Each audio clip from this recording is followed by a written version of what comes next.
MPI test, इसके विषय में बताना चाहूंगा।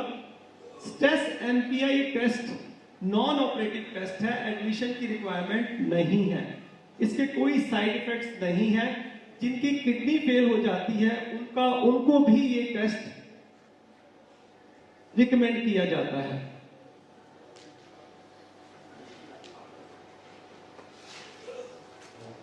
हार्ट की ब्लॉकेज के अलावा, हार्ट की ब्लॉकेज के विषय में तो जानकारी देता ही है ये टेस्ट, इसके अलावा दो तथ्यों की जानकारी और देता है।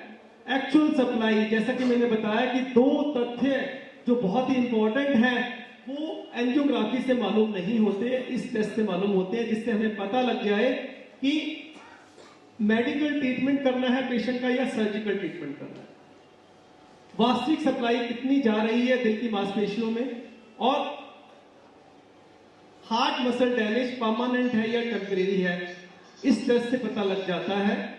और this test is more informative than angiography. This test is mandatory in majority of patients prior to operation. सभी मरीजों का ये टेस्ट होना चाहिए जिनको ऑपरेशन रिकमेंड किया गया है। यदि इस टेस्ट ने साबित कर दिया कि परमानेंट हार्ट मसल डैमेज है तो surgery is not required as per guidelines.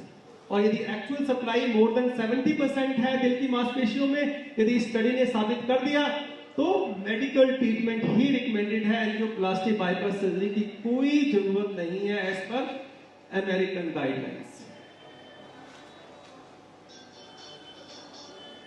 इस टेस्ट को मैं 5 मिनट और बताना चाहूंगा। ये टेस्ट कैसे करते हैं, बहुत इंपॉर्टेंट टेस्ट है, मोर इंफॉर्मेटिव देन एंजियोग्राफी। इस टेस्ट में इंजेक्शन मेडिसिन देते हैं, इंजेक्शन के रूप में आम में देते हैं, 2 बार देते हैं, स्ट्रेस में और रेस्ट में।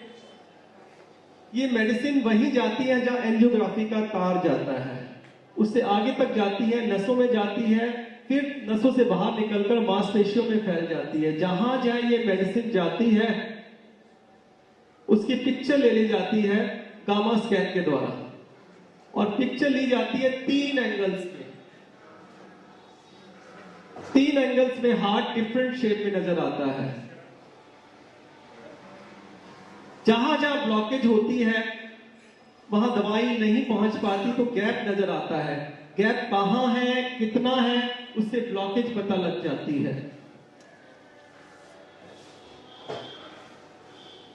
रिवर्सिबिलिटी ऑफ हार्ट डिजीज भी पता लग जाती है। यदि डिफेक्ट स्ट्रेस फेज में है तो वो टेम्परेरी डिफेक्ट है, और यदि दोनों फेजेस में है, रेस्ट एंड स्ट्रेस में, तो ये परमानेंट डिफेक्ट है।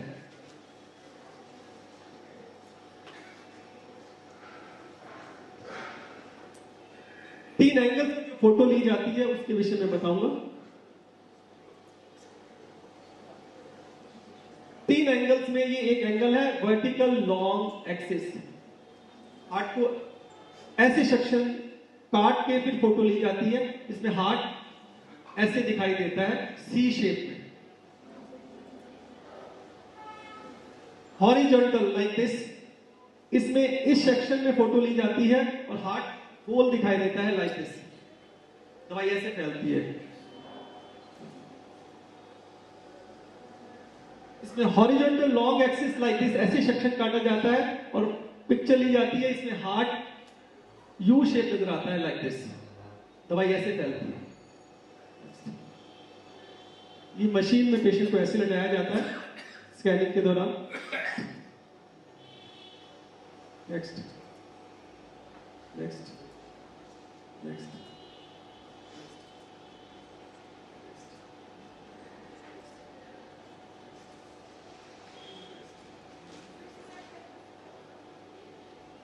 This is normal scan. Normal scan looks like this.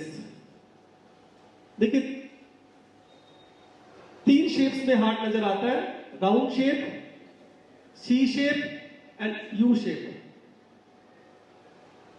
Pictures double है, रेस्ट में, स्ट्रेस में, रेस्ट स्ट्रेस, रेस्ट स्ट्रेस। सारी पिक्चर्स कंप्लीट है, राउंड शेप है,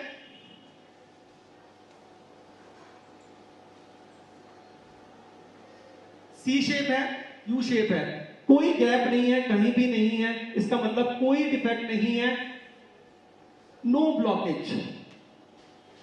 एंजियोग्राफी से ज्यादा इंफॉर्मेशन पता लग रही है कि कोई भी डिफेक्ट नहीं है, सारी नसें ओपन है, एंजियोग्राफी नॉर्मल है इस पेशेंट की। नेक्स्ट, ये एब्डोमिनल स्कैन है पेशेंट का। इसमें एक नस में ब्लॉकेज है, देखिए कैसे नजर आता है ये स्कैन। रिंग शेप शेडो, जो राउंड शेप शेडो है, नीचे वाला हिस्सा नजर नहीं आ रहा, दोनों ही फेजों में नजर नहीं आ रहा, stress and rest. C shape में lower arm is not visible.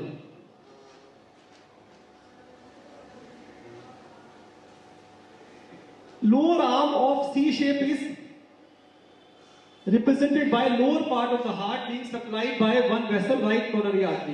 इससे ये पता लग रहा है कि right coronary artery blocked है इससे। तो our right coronary artery blockage information is being shared by this test।